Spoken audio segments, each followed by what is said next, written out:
అరే సీను, ఏం మాట్లాడుతున్నావురా? ఏ హక్కుల గురించి మాట్లాడుతున్నావు? తప్పేం మాట్లాడలేదు కదా మావయ్య. నిజమేగా, ఈ ఇంటిపై, ఈ ఆస్తిపై మీకు చిన్న మామయ్యకి ఎంత హక్కుందో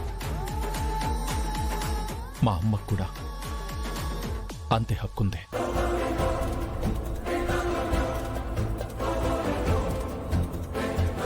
అంటే నాకు హక్కున్నట్టేగా.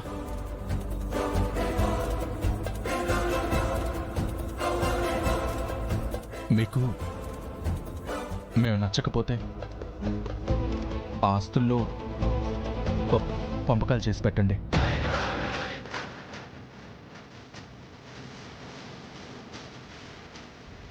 అంతేకాని మమ్మల్ని పంపించకండి.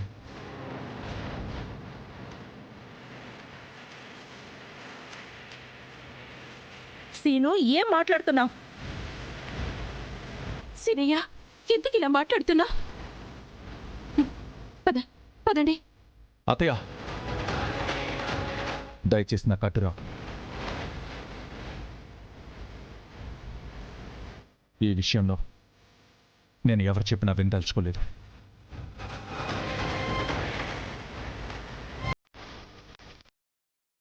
బావా, ఒక్కసారి చెప్పాను కదరమ్మా.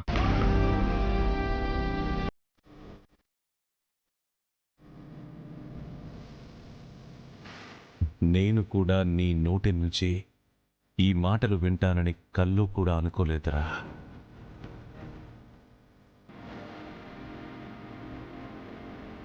నిన్ను చిన్నప్పటి నుండి ఈ గుండెల మీద ఆడించి భుజాలపై మోసినందుకు ఈ మామయ్య రుణం మంచిగా తీర్చుకుంటున్నావు.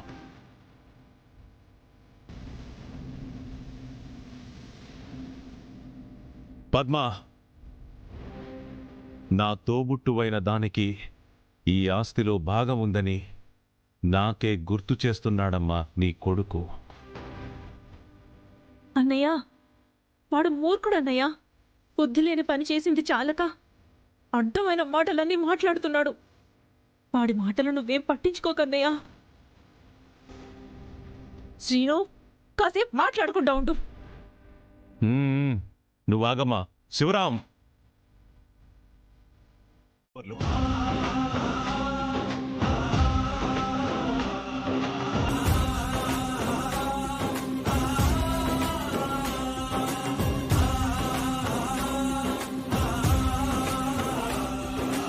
వీళ్ళ పెళ్లి రామలక్ష్మి చావుకొచ్చిందనుకున్నా, మా ఆస్తికొచ్చిందా? పోన్లే, మా ఆస్తి మాకొస్తే అంతకన్నా కావాల్సిందేముంది?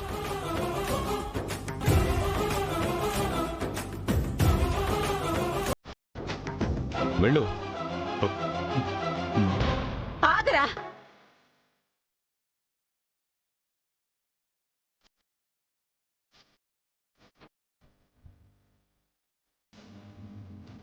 రఘు, ఈ ఇల్లు మీ నాన్న రెక్కల కష్టంరా.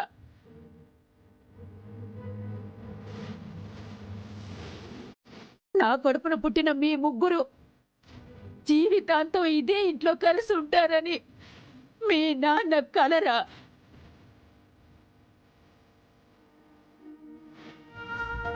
అందుకే ఆడపిల్లని అత్తారింటికి పంపించకుండా అల్లుణ్ణి ఇల్లనికం తెచ్చుకున్నావురా.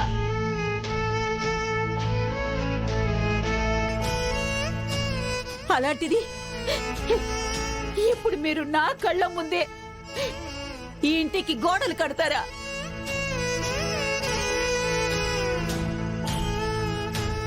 ఆస్తిని పంపకాలు చేస్తారా మీరు? వద్దు, ఇది నా కళ్ళతో నేను చూడలేను.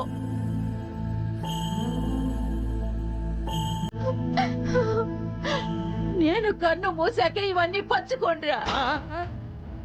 అత్తయ్య, అమ్మా,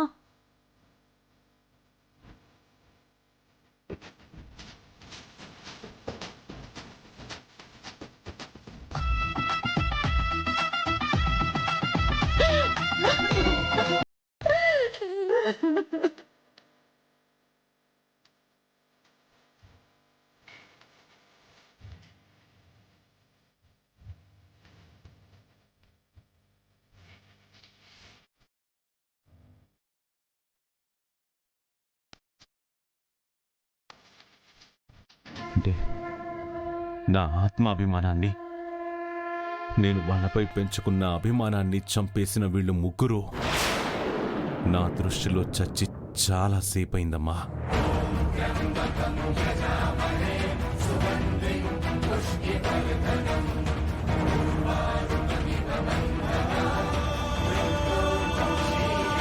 చచ్చిన శవాలతో ఒకే ఇంట్లో ఎలా కలిసుండేది?